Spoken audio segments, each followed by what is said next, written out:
अस्सलाम वालेकुम क्लास। आज करनी है एक्सरसाइज 5.3। इसके सिर्फ क्वेश्चन नंबर 1 to 6 करने हैं आपने।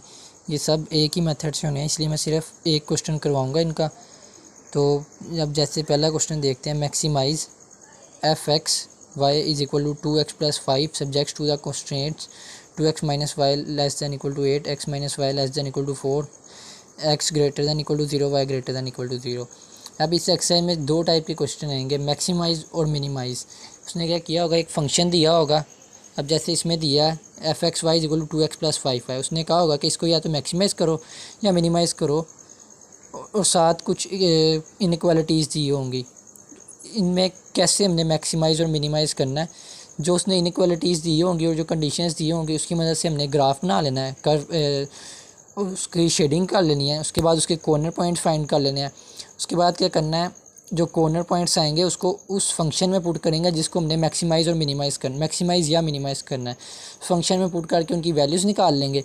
जब वैल्यूज़ निकल आएंगी उसमें से देखेंगे, अगर हमने मैक्सिमाइज़ करना है तो जो सबसे बड़ी वैल्यू होगी वो जिस कॉर्नर पॉइंट पे निकली होगी उस कॉर्नर पॉइंट पे वो फंक्शन जो है ये वाला वो मैक्सिमाइज़ हो जाएगा।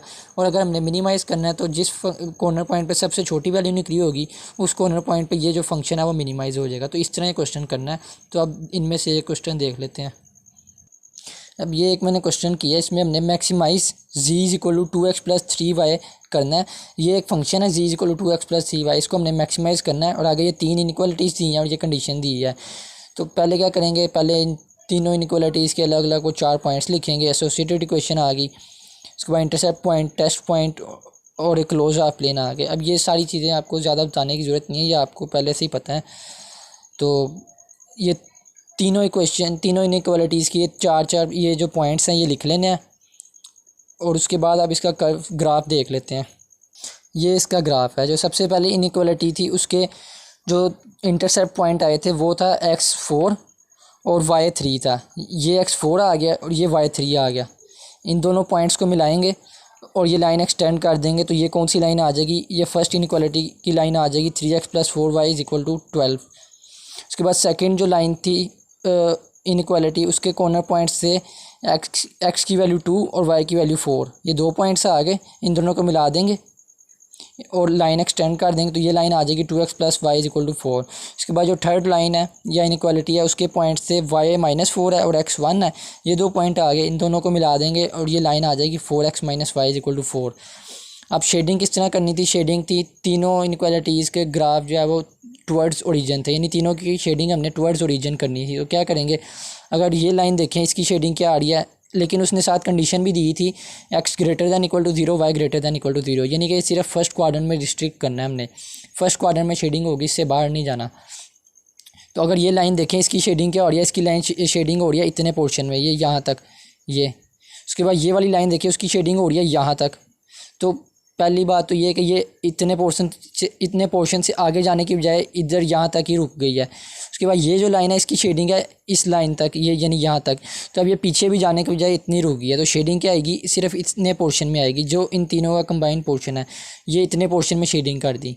उसके बाद क्या करेंगे, सब पॉइंट्स लिख देंगे। ये कौन सा पॉइंट आया 0 0, ये कौन सा पॉइंट था 1 0, ये था 2 0, ये 4 0, ये 0 3 है यहाँ पे क्योंकि y3 और x 0 था, ये है 0 4 और ये आ गया 0 - 4। अब इसके कॉर्नर पॉइंट्स देखते हैं। कॉर्नर पॉइंट्स कौन कौन से बन रहे हैं, एक तो ये पॉइंट बन रहा है, एक ये पॉइंट बन रहा है, अब एक ये पॉइंट बन रहा है, एक ये पॉइंट बन रहा है, एक ये पॉइंट बन रहा है। कॉर्नर पॉइंट इसके 5 कॉर्नर पॉइंट्स बन रहे हैं। अब क्योंकि ये 5 पॉइंट्स हैं जहाँ पर शेडिंग आ रही है और ये कॉर्नर है इसके, तो ये वाला पॉइंट हमें पता है 0 0 है, ये पॉइंट हमें पता है 1 0 है, ये पॉइंट हमें पता है 0 3 है।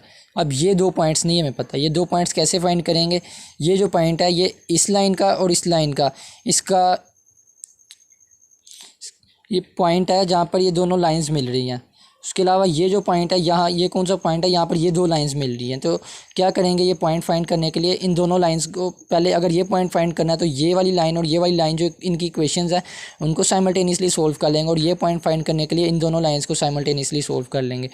इस पॉइंट को फाइंड करने के लिए ये लाइन जो है इसकी इक्वेशन है 4x - y is equal to 4 और ये लाइन की इक्वेशन है 2x + y is equal to 4। इनको साइमल्टेनियसली ये सोल्व किया है। 4x - y is equal to 4, 2x + y is equal to 4। ये -y + y दोनों कैंसिल हो गए और 2x 4 + 4x ये 6x आ गया और 4 + 4 आ गया 8।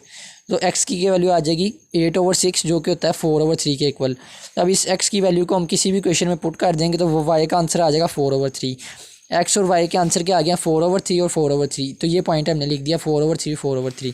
उसके बाद हमने ये पॉइंट फाइंड करना है। ये पॉइंट फाइंड करने के लिए क्या करेंगे, ये वाली जो लाइन है इसकी इक्वेशन है 2x + y = 4 और जो ये वाली लाइन है इसकी इक्वेशन है 3x + 4y = 12।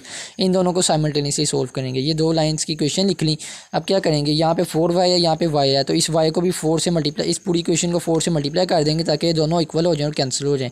तो ये 4 से मल्टीप्लाई किया, ये आ गया 8x + 4y = 16। ये आ गया 3x + 4y = 12। माइनस कर देंगे, साइन चेंज हो जाएंगे, तो 8x - 3x ये 5x आ जाएगा। 4y - 4y कैंसिल हो गया और 16 - 12 आ गया 4। तो x की वैल्यू आ जाएगी 4/5। अब इसको किसी भी क्वेश्चन में पुट कर देंगे तो y की वैल्यू आ जाएगी 12/5। तो ये कॉर्नर पॉइंट क्या आ गया 4/5 और 12/5, तो ये कॉर्नर पॉइंट आ गया। अब हमारे पास 5 कॉर्नर पॉइंट्स पूरे हो गए हैं। अब आगे का काम करते हैं। आगे हमने क्या करना है, ये कॉर्नर पॉइंट्स लिखे हैं जितने भी निकले हैं, तो ये 5 निकले थे, ये 5 कॉर्नर पॉइंट्स लिख लिए 0 0 1 0 4/3 4/3 4/5 12/5 और 0 3। उसके बाद क्या करेंगे, आगे हम लिखेंगे मैक्सिमाइज z = 2x + 3y। अब ये जो फंक्शन था इसके अंदर ये कॉर्नर पॉइंट्स की वैल्यूज़ को हम पुट करेंगे और x और y की। पहले अगर 0 0 पुट करें तो वो क्या आंसर आ जाएगा 0। अगर 1 0 पुट करें तो वो आंसर आ जाएगा 2। अगर 4/3 4/3 पुट करें तो वो आंसर आ जाएगा 20/3। अगर हम 4/5 और 12/5 पुट करें तो वो आंसर आ जाएगा 44/5। अगर 0 और 3 पुट करें तो वो आंसर आ जाएगा 9। तो इन सब में से अगर हम देखें 9 सबसे बड़ी वैल्यू है, क्योंकि 44/5 जो है वो 8 पॉइंट समथिंग आता है और 20/3 जो है वो आता है 6 पॉइंट समथिंग आता है। तो सबसे बड़ी वैल्यू आ गई है 9। तो हमने क्योंकि मैक्सिमाइज़ करना था तो इसकी मैक्सिमम वैल्यू आई है 9 और ये किस कॉर्नर पॉइंट पे आई है 0 3। तो हम लिखेंगे यहाँ पर एंड पर the maximum value of z = 2x + 3y is 9 at corner point 0 3। तो ये इसका आंसर आ गया। अगर मिनिमाइज़ करना होता है इसी क्वेश्चन को तो क्या करते हैं, देखते हैं 0 सबसे स्मॉल वैल्यू आ रही है ना, तो यहाँ पर हम लिख देते हैं the minimum value of function is 0 at corner point 0 0। तो इसी तरह आपने बाकी सब क्वेश्चन भी कर लेने हैं कि अगर मिनिमाइज़ करना है तो वो सबसे छोटी वैल्यू को देख लेंगे और मैक्सिमाइज़ करना है तो सबसे बड़ी वैल्यू को देख लेंगे। तो ये सब क्वेश्चन आपने कर लेने हैं और ज़्यादा चांस यही होता है कि पेपर में इन्हीं 6 क्वेश्चन में से कोई एक आता है लॉन्ग, तो ये लाजमी आपने 6 के 6 क्वेश्चन कर लेने हैं।